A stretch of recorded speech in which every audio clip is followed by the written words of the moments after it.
Welcome back to Movies TV Mad. You can follow me on X at Movies TV Mad and on Instagram and on Threads at Movies TV Mad X. A very warm welcome to Wednesday's edition of the DC Universe Daily. There will never be another director like Zack Snyder allowed to have free reign over an IP like DC or Star Wars or Marvel or anything of that type.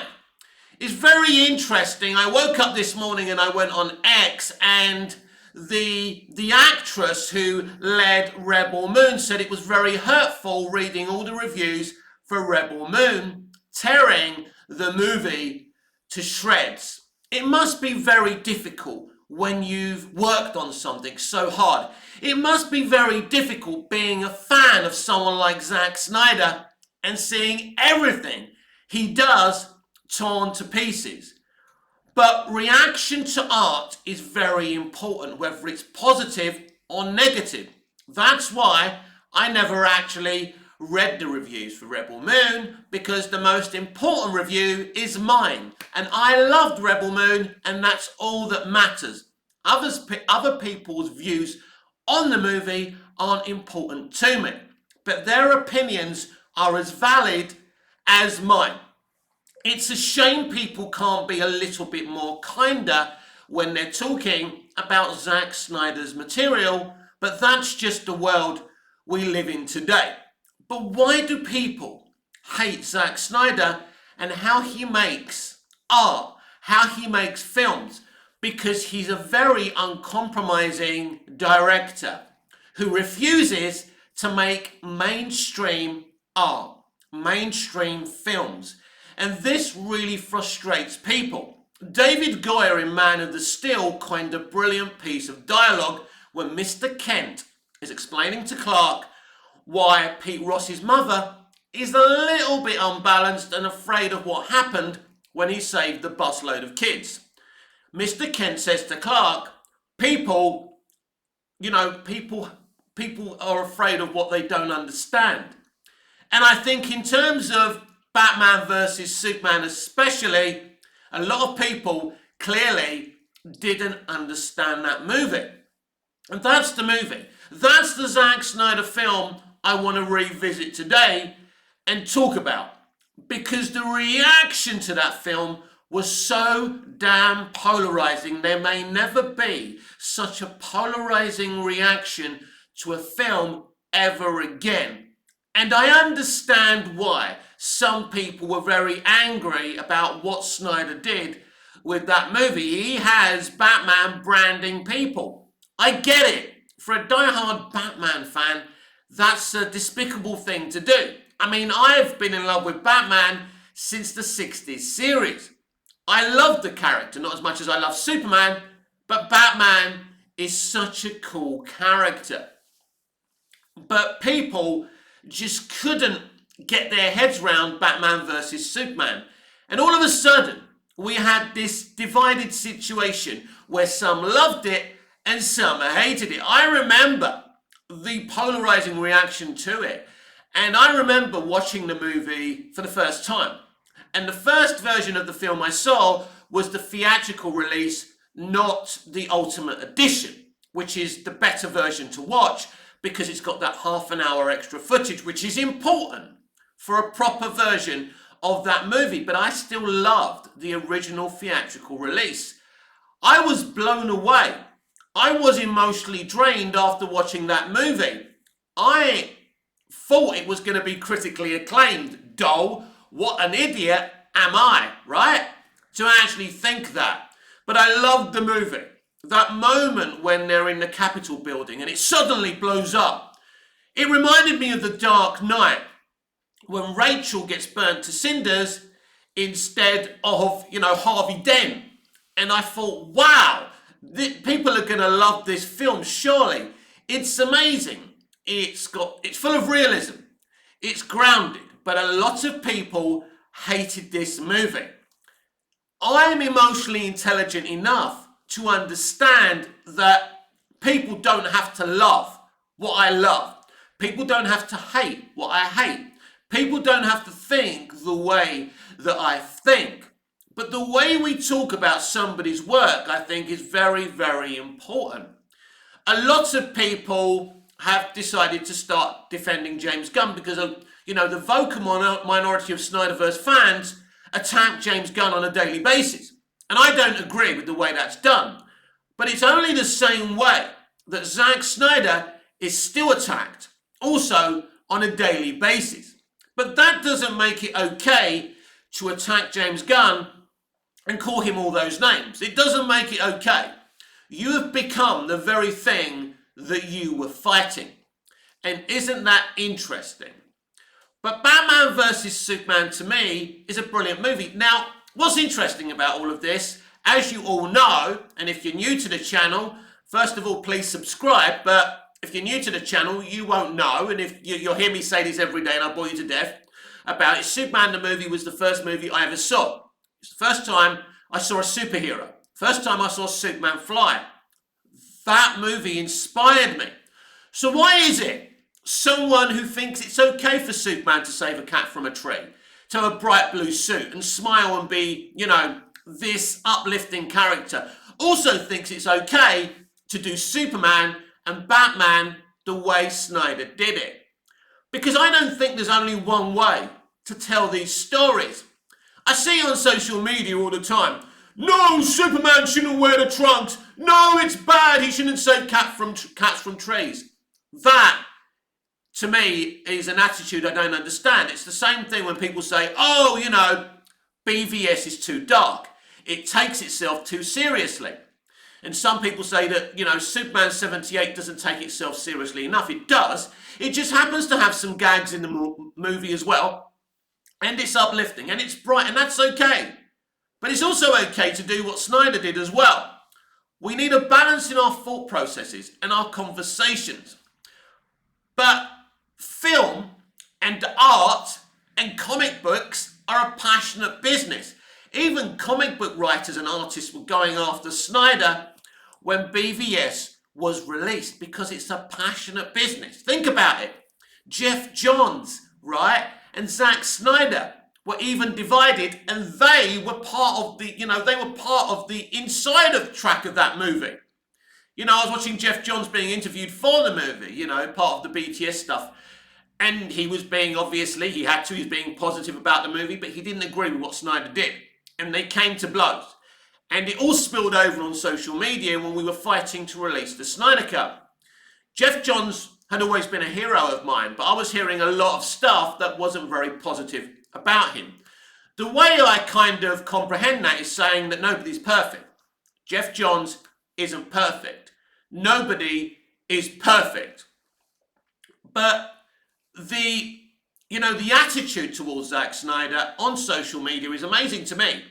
When you see kind of people like Nerd Roddick, and when you see that side of YouTube really going after Zack, and there's a reason for that, by the way, is because a lot of you may not know this, but Zack clashed with the guy from Geeks and Gamers, Jeremy, because one of Jeremy's team was a big Snyder fan, and they were going to do something for the suicide prevention charity over there, because one of the people working for that channel asked Jeremy.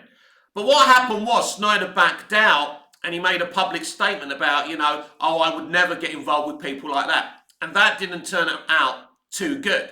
So then all those YouTubers went against Zack. I don't think they liked his work in the first place. But it was hurtful to see the reviews of, because even though I didn't read the reviews, I was hearing what people were saying on social media. I go on my YouTube and it was full of videos, Rebel Moon sucks, right?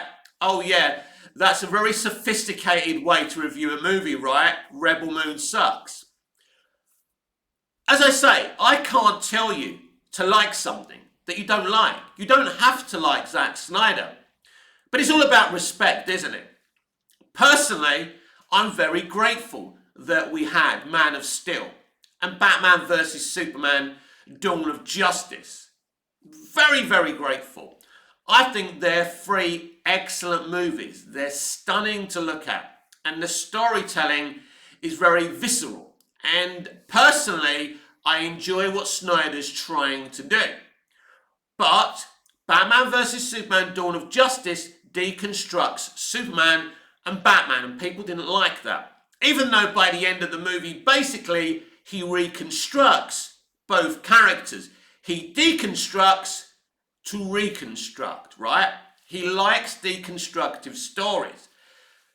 You know, we're always going to have this debate. Should someone like Snyder ever have been allowed to make mainstream DC movies? But in the end, they wasn't mainstream movies.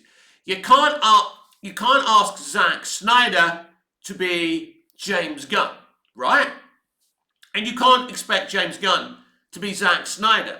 So they brought him on.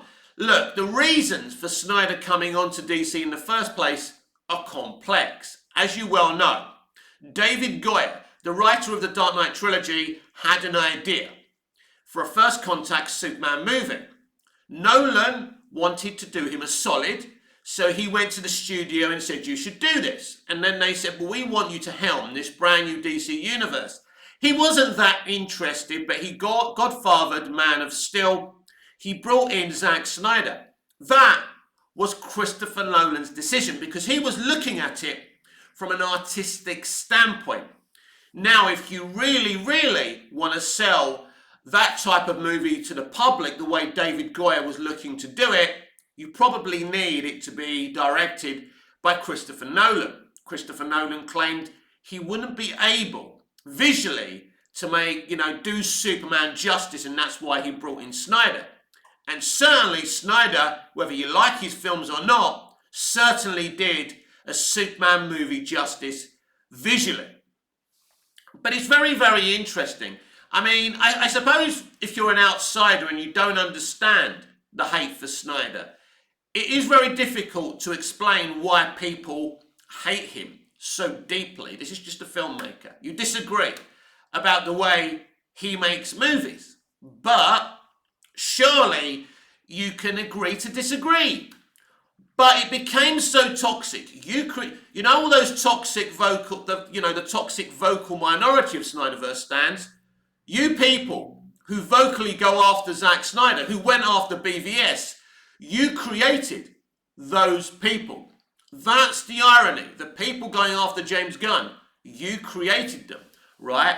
You kept on verbally kicking, and kicking and verbally punching the director and films that they loved, and in the end they rose up. You created this situation. When a bully keeps on bullying someone, in the end they'll probably become a bully.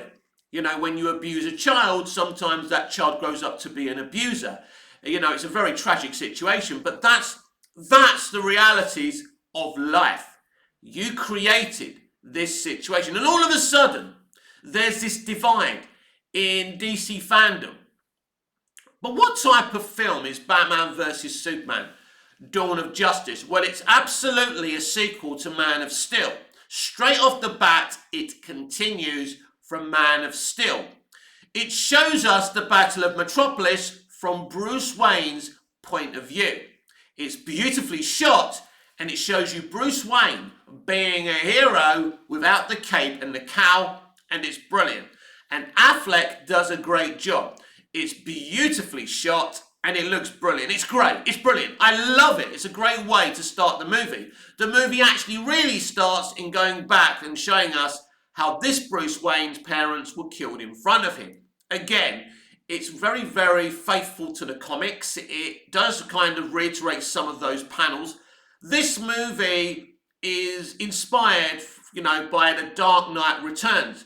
I think the problem is many people didn't want to see The Dark Knight Returns. They wanted to see the world's finest. They wanted to see a Batman and a Superman movie, but they wanted them to be friends. It was very uplifting in the third act of the movie when Batman and Superman are finally friends. Probably some of my best moments of the movie. But the movie is called Batman vs. Superman. The movie pits Batman against Superman. The movie's very clever in the sense of showing kind of Batman's values and Superman's values. Batman wants to uphold the law at any cost, and Superman has morals while he upholds the law. And that's the thing. It's a different mentality, so it's very, very faithful. Jesse Eisenberg was cast as Lex Luthor. Many people think this is terrible casting, and Eisenberg's performance wasn't good. But it was a new interpretation of the character. I've said it many times. I think Eisenberg is one of the great actors of this generation and one of the best indie movie actors I have ever seen. Eisenberg interpreted the character the way Snyder and Terrio wanted him to. Right? Now, if you don't like that version, you don't like that version, but you can't start saying that the actor was bad in the role because he was performing it. His acting was top notch, and I appreciated his acting in the movie as an actor myself. Now, personally, I like this version of Lex.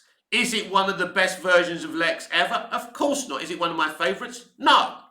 Michael Rosenbaum's performance as Lex Luthor for 7 seasons of Smallville is the Lex Luthor I love. He both plays this amiable, friendly Lex who isn't there yet as the megalomaniac, and then when he is there as the megalomaniac, right, he brings it. He brings it home. He's everything a comic book accurate Lex Luthor should be. But then if you look at Jesse Eisenberg's performance as Lex Luthor, he has a very, very faithful trait with the comic books, and that is his hatred for Superman. This guy fucking envies Superman. He starts seeing Superman as his abusive father. This is everything, right, that Lex Luthor has always been in the comics. He wants what Superman's got. He wants his powers. He wants the love and adulation that people have for him. He hates Superman because in reality, he wishes he was Superman, right? And when you look at jealousy at its very essence, you know, it's in the guise of Lex Luthor. Lex Luthor is all powerful. Lex Luthor has got money. He can buy anything he wants, but he can't buy love. And he can't have Superman's powers, but he wants them. He wants the power. This is a mentally ill version of Lex Luthor. He is really sadistically twisted. And Eisenberg does such a good job at showing that. So, unlike some people who say he reminded me of the Riddler, right, just because he goes, huh, or whatever he does, right, I thought it was different, it was unique. But again, people reject difference. And that's the kind of shame, because if you look at Gene Hackman's Lex Luthor, he isn't the mad scientist of the late 30s, 40s, or even 50s, or even the businessman. You know, Dick Donner and Tom Mankiewicz make him this kind of weird James Bond villain who's after land and, you know, goes to the lengths of, you know, nicking those missiles just so he can own land. I mean, listen. I love Superman the movie, and I actually think Hackman's Lex Luthor is cool and fun and funny, and he's a great little villain. I like him. But he's nothing like the comics at all.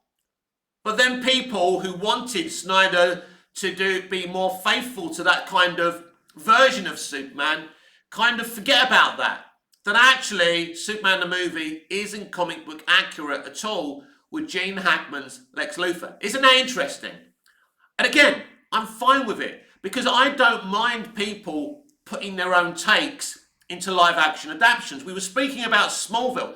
Smallville literally breaks the canon in 1 billion pieces of the Superman comics. I remember watching it and loving it because their ideas were really, really cool. I'm not saying their ideas are better than the comics. I'm saying that Smallville did something fresh, something new, and I dare anyone to say that it didn't work. For 10 seasons, it worked. It became this Elseworld type of story. And I love Smallville. So I'm okay with breaking the canon, being different, as long as it works, as long as it piques my imagination. You know, as long as I feel kind of I'm watching something really interesting and exciting.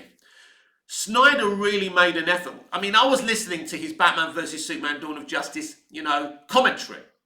And it's amazing the detail he goes into and the analysis he has of these characters and the way he loves, you know, Campbell and the hero's journey. And he's got scripture of the hero's journey written in Kryptonian on Superman's costume. It's amazing. You ain't going to get that from James Gunn. James Gunn's going to give you other aesthetics. That's not me trying to put James Gunn down, by the way. Now, it's very interesting. The other day I had a clash with this Truth King 31 geezer, right? We all know who he is. He hates Zack Snyder. He loves triggering Snyder fans. So he posted on X and he goes, this film's going to be totally amazing, right? So I quote tweeted him. I didn't attack him. I didn't attack his appearance, or I wasn't cruel. Well, I can't attack his appearance because nobody knows what he looks like, right? Anyway, so I say, look, there's no way you can know if we're getting caviar or if we're getting mouldy cheese. We're going to have to wait to see, which is what I always say to you guys. He comes back, he attacks me for having a bald head. So I quote him back and I tell him he's a bully, he's a troublemaker, and I thanked him for showing everyone who he really is, because you insulted my bald head. I choose to have a bald head, by the way. I choose to shave my head. It may not be attractive to you. It's not supposed to be attractive, right? I'm going grey, I'm receding here, so I shave my head. It's the only thing I can do to kind of keep a little bit of youth. Anyway, back to BVS. BVS is really sums up the trash talk that goes on with entertainment today. Everyone trash talks. It's like the old WWF, I'm gonna beat you, Hulk Hogan, you're trash. That's the kind of talk that's happened. And isn't it interesting? It's not just us, the fans, that trash talk each other now. It's actually creatives themselves. I mean, look at the discourse between the showrunner of, True Detective Night Country and the guy who actually created the show from the beginning. They're on social media, it's publicly there, right? And we can see that, she's saying, well, I got all these ratings. And he's basically saying, you did a crap job. And, it's crap. In my opinion, it's pretty bad. They must have paid Jodie Foster a hell of a lot of money. She must have been very desperate to do that, because it really is, it is legacy damaging to Jodie Foster. That's how bad that show is. Anyway, but for me, the discourse and the trash talk has got at such a level. Batman vs Superman Dawn of Justice is the reason that we're getting a reset. The toxicity, the divisive nature and reaction of the movie is the reason it divided people. The movie nearly made 900 million. They wanted to make more, and they didn't. We sometimes forget, although entertainment is about art, it's also called an entertainment business industry. So they invest money. Zack Snyder was spending the studio's money, and they expected a big dividend returned back to them. And they didn't get the money back they wanted to. And that is the way of the beast. If you don't make the money they want to make, then there's problems. You can't carry on. And that's a sad thing. But because these movies were divisive, they weren't making the profit they wanted it to make. And we will see if James Gunn's Superman movie can do more than Man of Steel. It's going to be a very interesting experiment, because you can't avoid your movie being in cinemas. And once it's in the hands of the critics and the fans, then we're really going to see what we've got here. And it's exciting, right? As I said earlier, a reaction to people's art is fair, and it's no holds barred. And when you get into this industry, when you become a writer, a director, an artist, an actor, you've got to expect people reacting any way they want to your art. That's the way it is. You know that before you get into the business. That's one thing you know. And if you don't know it, and if you're naive to it, the people around you with experience when you first come into the business should warn you that it's a tough business. Not only are people very rough with you on the outside, they're even rougher with you on the inside. Working with directors isn't easy. This is a different type of mentality, and you don't understand that mentality unless you've been at an audition, on a set, on location, and you do the job. This job, not this job, but being an actor, being a writer, being it's a harsh world. It has to be a harsh world. Otherwise, you don't create a good product. It's as simple as that. And the world we live in today, where you hear stories of, You know, was it Rebecca Ferguson the other day? And she started saying, an actor shouted at me and I told them I'd rather look at a tennis ball, right? Now, why she came out publicly, I don't know. And everyone made a fuss and the whole internet was trying to find out who it was. But that's the business you're in, Rebecca. It's a harsh business. I'm sure that's not the first time somebody shouted at you. And what did you do to get shouted at? Of course, we don't get the other half of that situation. But that's why I just laugh when people say, oh, this director was mean to me. This actor shouted at me. So what? So what? But anyway, it's a harsh business. And Zack Snyder's part of this harsh business. And Zack Snyder, to his credit, has taken it on the chin. He really has. And he's never changed. What I love about Zack Snyder is, after all that pressure to change, he never has. He keeps on being the director he wants to be. He wants to be an artist in a business now more interested in money than art. The funny thing was, after they drove Snyder out, they didn't make any money anyway. I mean, to me, that's hilarious. That really is funny. They drove the man out. They used the death of his daughter as an excuse for him leaving the projects, right? I mean, which is disgusting. I mean, anyone involved with that should absolutely burn in hell. What they did to him to remove him was disgusting. It really was. But personally, I'm really proud that I got to witness these 3 DC movies, and they're great. I understand Snyder fans' frustration and anger that they're not going to see more how their favourite director was treated. I understand that. Doesn't mean it gives you the right to abuse James Gunn or anybody else, though. That's what you've got to remember. Don't be a hypocrite. Don't do what they did to him. Just be thankful that you got what you got, right? And we'll see what we get here. That's all we can do. But for me, he's a very, very special director. But you will never have a director like that having free reign over an IP. It doesn't happen anymore. It never happened anyway, right? Star Wars wasn't an IP. George Lucas invented Star Wars. That's why he was in control of Star Wars. He created his own studio and he distributed it through Fox. So that wasn't really originally an IP. It was just an idea, a concept from a director. You know, you saw what happened to Dick Donner after Superman the movie. It's very rare for a director to be given free reign over an IP. Now, Christopher Nolan was allowed to make 3 Batman movies. The first one, Batman Begins, barely made any money. It made a profit though because it was so cheap to make. And then because they showed faith in him, you know, The Dark Knight made over $1 billion and everybody loved it. Unfortunately, there's this mysterious attitude towards Zack Snyder and the way he makes films.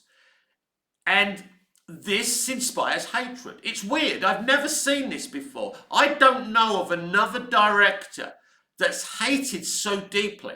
And it's because he's uncompromising. It's because he won't change how he displays his art. He wants his pictures to do the talking. I've been thinking about this during the marketing and release of Dune 2. I think Denis Villeneuve is a very similar director and filmmaker and artist to Zack Snyder. He has very, very similar sensibilities. And he spoke about this sandworm and being inspired by Roadrunner cartoons. Imagine Zack Snyder saying, oh, I did this in DC because of a Roadrunner cartoon. The internet would destroy him.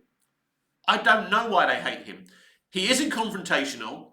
He doesn't try and trigger people like other people in Hollywood today. He's a very quiet, unassuming guy who likes making movies in a certain way. So no, I don't agree that his movies suck, that he takes himself and his movies too seriously. I love what he does.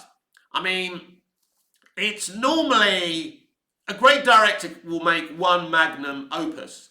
He's made Watchmen, again, which was controversial. I think it's a magnum opus. I think Man of Steel is a great movie. I think BVS is a magnum opus. And Zack Snyder's Justice League Snyder Cut is absolutely a magnum opus. You may laugh, But you know what? I also enjoyed Guardians of the Galaxy, but there's a difference, and let me explain to you why. It's easy to make something like Guardians. I'll explain to you why. Guardians is literally just a feel-good movie, right? Forget the sequels. It's a feel-good movie about a group of people who become friends and decide to become heroes, right? It's the A-Team. That's all it is. It's the A-Team in space, right? That's all it is. It's quite simple to do. The kind of stuff Zack Snyder does was very difficult because nobody really cared what Gunn did with Guardians. Let's be honest about it. Even if he fucked that movie up, at the end of the day, who would have really cared? But he didn't. The movie looked good. It felt good. I really enjoyed it, right? But now James Gunn has to make a Superman movie. People care what you do with the character. As we've seen from Man of Steel and BVS, right? People care. People have an opinion what's done with Batman and Superman. So, at the end of the day, there's a lot of hype right now. But on July the 11th, 2025, James Gunn will be on the stand like Zack Snyder was during the release of Man of Steel, BVS, and the Snyder Cut. And we'll see if the audience find him guilty or innocent.